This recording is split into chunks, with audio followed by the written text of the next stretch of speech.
I didn't see this coming, to be honest. Based on feedback, I saw you love taking a look back at some nice anime rematches, so I decided to take a break from regular programming and bring along content that you can't get enough of. A good rivalry is nice, and a good rivalry with some memorable rematches completely takes the cake. After going through a list of great anime rematches once, it's time to run it back and go for it again. You ready? Let's go.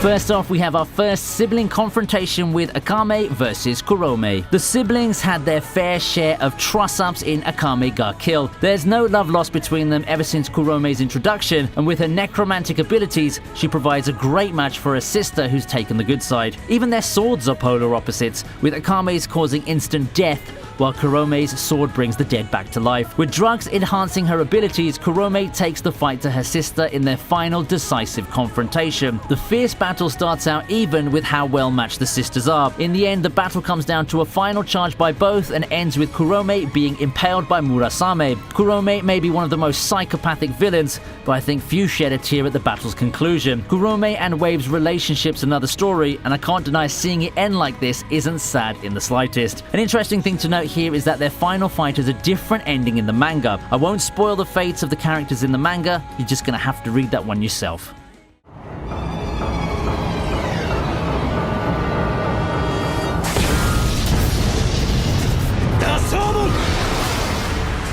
First impressions matter a lot. When Akutagawa introduced himself to the group, he showed off the power of Rashomon, something that made a mark on Atsushi, who found himself struggling against the shadow powers threatening to devour him. Thankfully, Dazai's intervention saved him from the worst, and our hero lives to fight another day. Atsushi returns for a rematch by saving Kyoka from Akutagawa. At first, it appears as though Akutagawa's given himself an easy win with Rashomon before Atsushi emerges and clocks his jaw with a clean punch. This causes Akutagawa to reveal more techniques with Rashomon, but no matter what he does, he just can't put his rival down for good. Akutagawa pulls out everything from Rashomon's versatile arsenal, but even that's not enough to overcome Atsushi's willpower, as it's so strong, it allows him to overcome spatial distortion in order to defeat Akutagawa decisively. Talk about coming back from a previous defeat to win in style.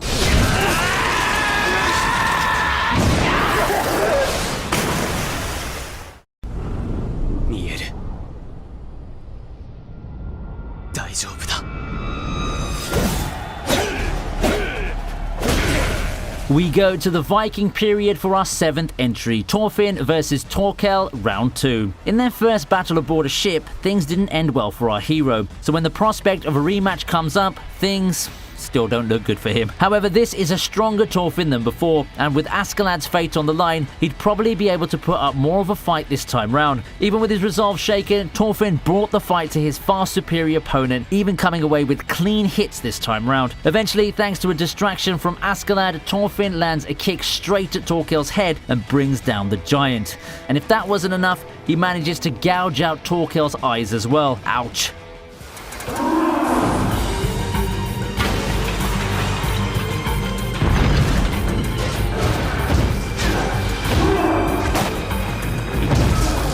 Titans bring the house down in their clash that gets featured on this list with entry number 6, Eren versus Reiner. Eren and Reiner had their first battle around the time the latter revealed himself to be the Armored Titan. Battling Eren in his Titan form, Reiner comes out with the win after help from the Colossal Titan. Expect Eren to make a stronger showing in their rematch, and boy did he deliver. Not only did Eren piss Reiner off by skillfully dodging the latter's punches, he rendered Reiner's defenses useless against his newfound powers. After all, what's armor to the unstoppable force of post-experiment Eren's punches? To be fair, Reiner gets the upper hand a couple of times, but he soon finds himself at a grave disadvantage against Thunder Spears. More action and a run-in from the Colossus Titan follows, but we'll leave that one for another day, because as of now, Eren's tied the series against Reiner up at 1 apiece. Will there be a third fight between these two? Watch the final season later this year to find out.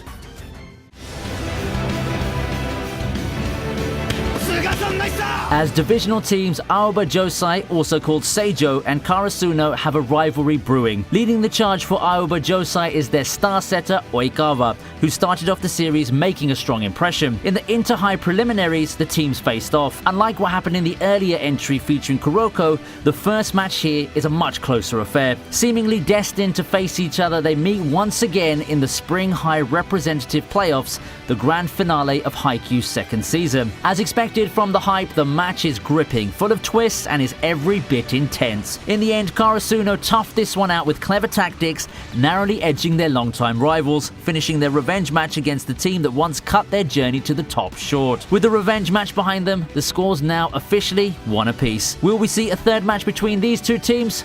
I definitely hope so.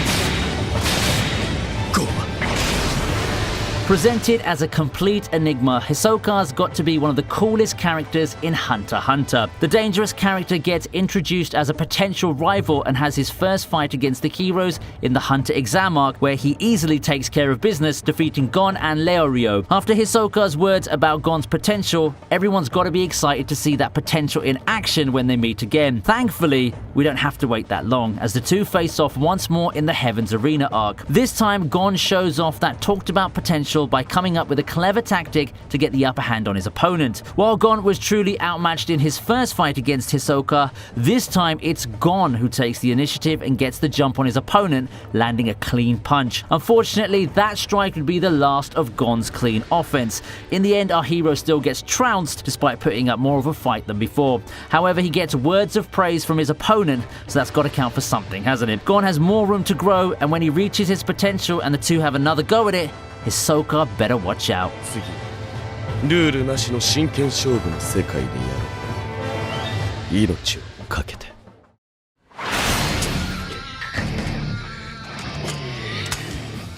Being the charismatic main villain that he is, it's inevitable that arguably Takasugi's most awaited fight's the one against Gintoki, where the two settle it all. Good friends with Gintoki and Katsura, events at the end of the war had turned him against the two, and in episode 304 of Gintama, he looks to settle the score with Gintoki once and for all. The two squared off in an emotional double-header episode that caps off the excellent Shogun assassination arc. As their past slowly unravels to the audience, the two fighters push each other to the limit, resorting to physical combat after simultaneously losing their swords. The emotional fight highlights Gintoki sparing his enemy and the two showing mutual understanding before it gets forced to an abrupt ending. It's the climactic fight that everyone who watches Gintama knows he needs. A blood feud revolving around two former friends turned bitter enemies is a surefire recipe to create a big-time rematch. That's why this battle's not the last that we'll be seeing of its kind. After all, our runner-up battle's somewhat similar in circumstance.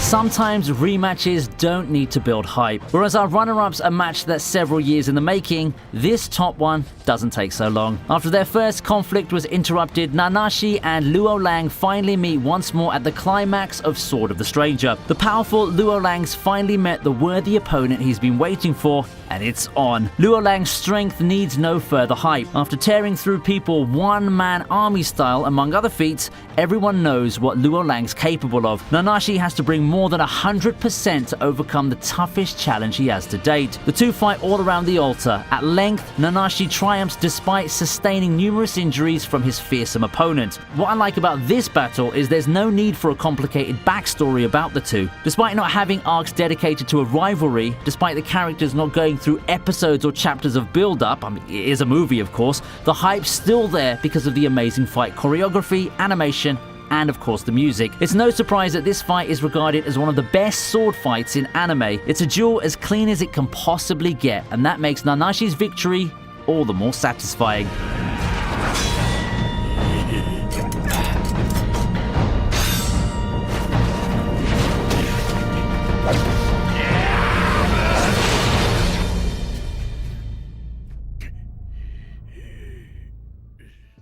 So how does this second list look then? Does Volume 2 have better rematches than Volume 1 of this list? In case you haven't seen the first list, do make sure you go and check it out. I have a link right there and you can go compare the two lists to see which one has your preferred rematches. As usual, like and subscribe if you enjoyed the content and stay tuned for more ViniiTube goodness in the coming weeks.